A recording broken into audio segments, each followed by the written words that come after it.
Oke guys, balik lagi bareng gue Demi di channel Caramel Popcorn, channel spesialis yang khusus membahas film-film Asia terbaik yang berisikan cewek-cewek Asia cantik dan seksi. Cuy, mantap nih ya. Karena kalau bukan film Asia, bukan Caramel Popcorn. Kalau bukan cewek Asia seksi cangkul-mencangkul di kursi gaming nih juga bukan Caramel Popcorn namanya ya.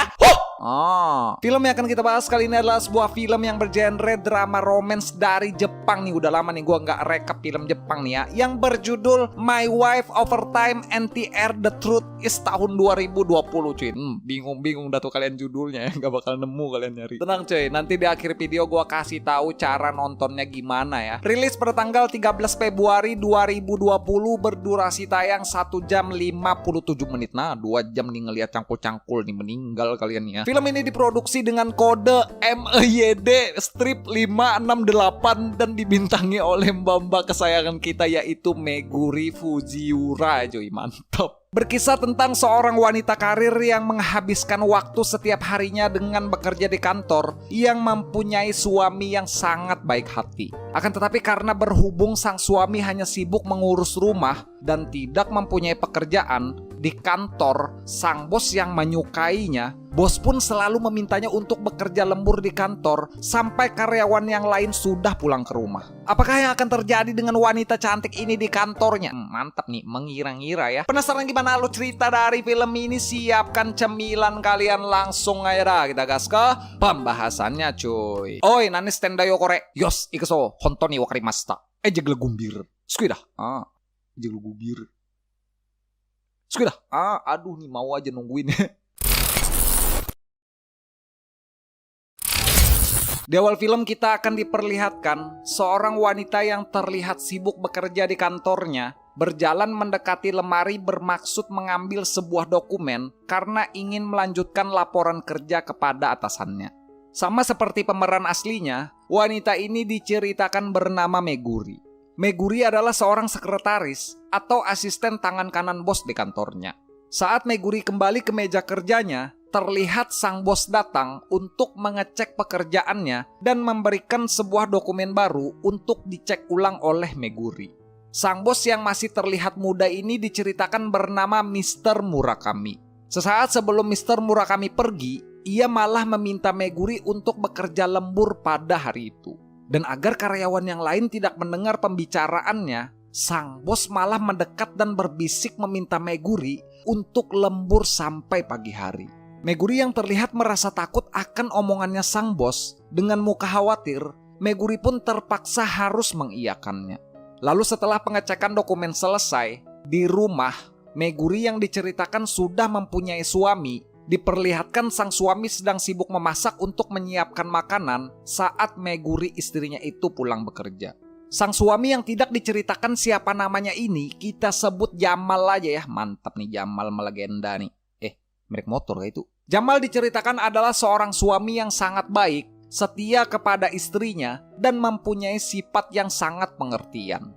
Saat sibuk memasak, Jamal pun ditelepon oleh Meguri yang memberitahukan kalau hari itu Meguri istrinya harus bekerja lembur dan kemungkinan akan pulang pagi ke rumah. Mengetahui Jamal yang sudah terlanjur menyiapkan makanan dengan permintaan maaf, Meguri pun bilang kalau ia sangat bersyukur mempunyai suami yang sangat perhatian dengannya. Dan diiringi dengan perkataan berniat untuk memberikan semangat, Jamal sang suami yang baik hati ini pun juga berpesan kepada istrinya, di balik pekerjaan istrinya yang banyak, Meguri istrinya itu pun harus memperhatikan kesehatannya juga. Di kantor, saat malam dan karyawan terakhir sudah pamit ke Meguri dan terlihat pulang, seperti yang kita duga, dengan elusan lembut selembut kain bludru, tanpa membuang waktu banyak, sang bos pun meluncurkan aksi olahraga ekstrimnya dan langsung mengajak Megu-Megu jelly drink ini untuk cangkul-cangkul di lahan bersalju. Lalu setelah perlombaan jet ski olimpik yang berdurasi kurang lebih 29 menit ini selesai, di rumah dengan rasa bersalah kepada sang suami, Meguri pun terlihat bersiap untuk mengistirahatkan badannya karena sudah terlalu lelah mengikuti perlombaan olimpik. Dan saat itu, Meguri malah diceritakan mengingat kilasan balik yang dimana diceritakan sebelum adegan olahraga ekstrim yang baru saja ia alami, Meguri ternyata sudah pernah dicangkul-cangkul Mr. Murakami sebelumnya saat ia berada di ruangan bosnya itu.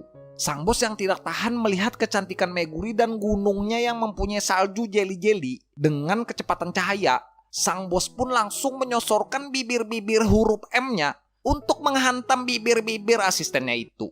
Dua keturunan Sub-Zero ini pun diperlihatkan melakukan adegan cangkul-cangkul perdana mereka saat berada di kilasan balik ingatan Meguri. Lalu saat Meguri tersadar, ia pun dikagetkan Jamal suaminya yang baru saja bangun dari tidurnya. Saat Jamal ingin menyambut istrinya itu dengan sebuah pelukan, dengan sontak Mbak Meguri ini pun menolak, beralasan masih bau dan belum mandi karena takut ketahuan aroma lumpur panas belut listrik Mr. Murakami tercium baunya. Jamal yang terlalu baik dan setia ini, dengan polos pun ia menganjurkan istrinya itu untuk mandi dan bilang kalau ia akan menyiapkan dan memasakkan sebuah makanan spesial untuk istrinya itu. Meguri yang tahu kalau suaminya adalah seorang pria yang baik, lagi-lagi dengan rasa bersalah, Meguri pun hanya bisa terdiam dan memendam rasa bersalah itu. Lalu saat Meguri sedang berada di kamar mandi, karena terlalu lama merenung, mengingat cangkul-cangkul bos dan merasa bersalah kepada suaminya, ia pun dikagetkan Jamal yang memanggilnya guna mengajak Meguri segera makan karena makanan yang Jamal masak sudah ia siapkan. Lalu saat makan bersama, lagi-lagi Mbak Megu-Megu ini pun dikagetkan oleh sebuah hadiah kecil pemberian suaminya itu, karena hari itu ternyata adalah hari jadi anniversary mereka setelah sudah 10 tahun menikah. Di kantor, saat Mbak Meguri bekerja, sang bos yang sudah sering merasakan kesejukan dan keasrian gunung salju Meguri, ia yang ketagihan pun meminta Meguri untuk membantunya menyembuhkan belut listriknya yang sudah beberapa hari mengalami koma. Meguri yang awalnya ingin menolak karena takut dengan sang bos, ia pun terpaksa mencari dan berusaha membangunkan belut listrik sang bos yang terlihat sedang tertidur pulas. Di rumah, Jamal yang baru saja bangun, ia yang bingung kenapa istrinya itu tidak pulang dalam beberapa hari. Jamal pun berniat untuk memberikan kejutan kepada istrinya itu dengan datang ke kantornya dan membawakan sebuah bekal makanan untuk istrinya.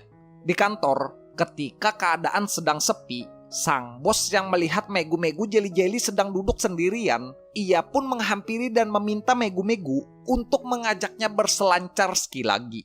Karena mengingat kebaikan suaminya dan kesalahan yang sudah ia perbuat, dengan berani pun Meguri menolak dan meminta bosnya itu untuk segera mengakhiri perlombaan selancar salju olimpiknya mereka.